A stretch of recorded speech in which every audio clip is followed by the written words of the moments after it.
Баршаңызға сәлем. Мың бір кеңес каналында құлпынай жемісінің пайдасы туралы айтатын боламыз. Құлпынай табиғи аспирин болып саналады. Оның құрамында аспирин құрамындағы заттарға жақын заттар кездесетіндіктен құлпынай бас ауруларына көмектеседі. Құлпынайдың құрамында мыс бар. Ол коллаген өндірілу процесін жақсартады. Құлпынай қанша тәтті болса да, оның құрамындағы қант мөлшері өте аз. Тіпті лимонның құрамындағы қант мөлшері құлпынайдікіне қарағанда көбірек.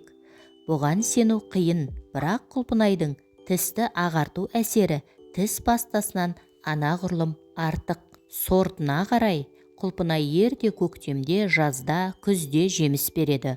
Құлпынай дәрумендерге өте бай. Құрамында ағзаға аса пайдалы С дәрумені көп. Оның құрамында темір, магний, калий, кальций, цинк, марганец, фосфор, кремний, мыс және йод бар. Қыс бойы дәрумен жетіспей әлсіреп шығатын ағзаға аса пайдалы. Құрамындағы көміртектер қан құрамындағы қантты көтермейтіндіктен қант диабетіне шалдыққан адамдарға жеуге рұқсат берілген. Жуырда құлпынайдың рак клеткаларының өсуін баяулататындығы анықталды. Құлпынайдың пайдалары: дәрумен жетіспеушілікке өте пайдалы, тамырдың бітелуінің алдын алады, холестеринді түсіреді, ағзаны тазартып, зәрді және терді айдайды. Құрамындағы антиоксиданттар қартаю процесін тежейді, иммунитетті күшейтіп, қан аздыққа көмектеседі. Микробқа қарсы қасиеті жоғары болғандықтан асқазан ауруы бар адамдарға аса пайдалы.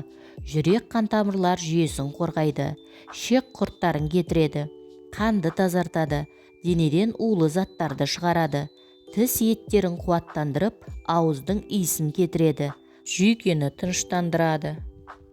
Ғалымдардың айтуынша құлпынайдың жеу нормасы күніне 500 граммнан аспау керек. Ағзаны қоректендіру үшін осы қалып жеткілікті.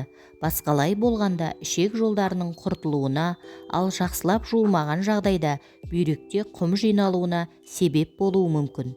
Жөтел және өкпе аурулары кезінде құлпынайдың жапырақтарын қайнатып ішсе, тез арада жазылып кетуге болады.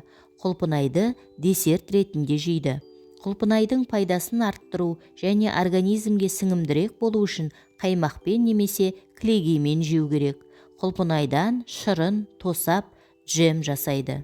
Егер құлпынайды өзіңіздің ас мәзіріңізге қосатын болсаңыз, жүрек қан тамыры ауруларының алдын алуға болады. Өйткені оның құрамында холестерин деңгейін төмендететін элаговалық қышқыл бар. Сонымен қатар құлпынайдағы С дәрумені қан тамырларын қалыпты деңгейде ұстайды. Құлпынайдың құрамындағы С дәрумені тісті сарғаюдан құтқарады. Оны тұтыну арқылы сіз белгілі бір уақыттан кейін тісіңіздің ағарғанына көз жеткізесіз. Сондай-ақ құлпынай көздің көруін жақсартады. Құрамындағы С дәрумені органикалық қышқылдар, флавоноидтер түрлі көз ауруларына қарсы көмектеседі. Сондай-ақ құлпынай мидың қартаю процесін баяулатады, оның функционалдық өмірін ұзартады. Бұл бізге қартайғанда да мүмкіндігінше ұзақ уақыт бойы есімізді жоғалтпауға мүмкіндік береді. Бір қызығы, құлпынайды күнде жеу қысқа мерзімді есте сақтау қабілетін жақсартатынын дәлелдейтін зерттеулер де бар.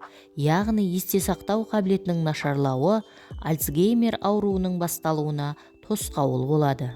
Эллак қышқылы жасушалық циклды реттегіш болып табылады.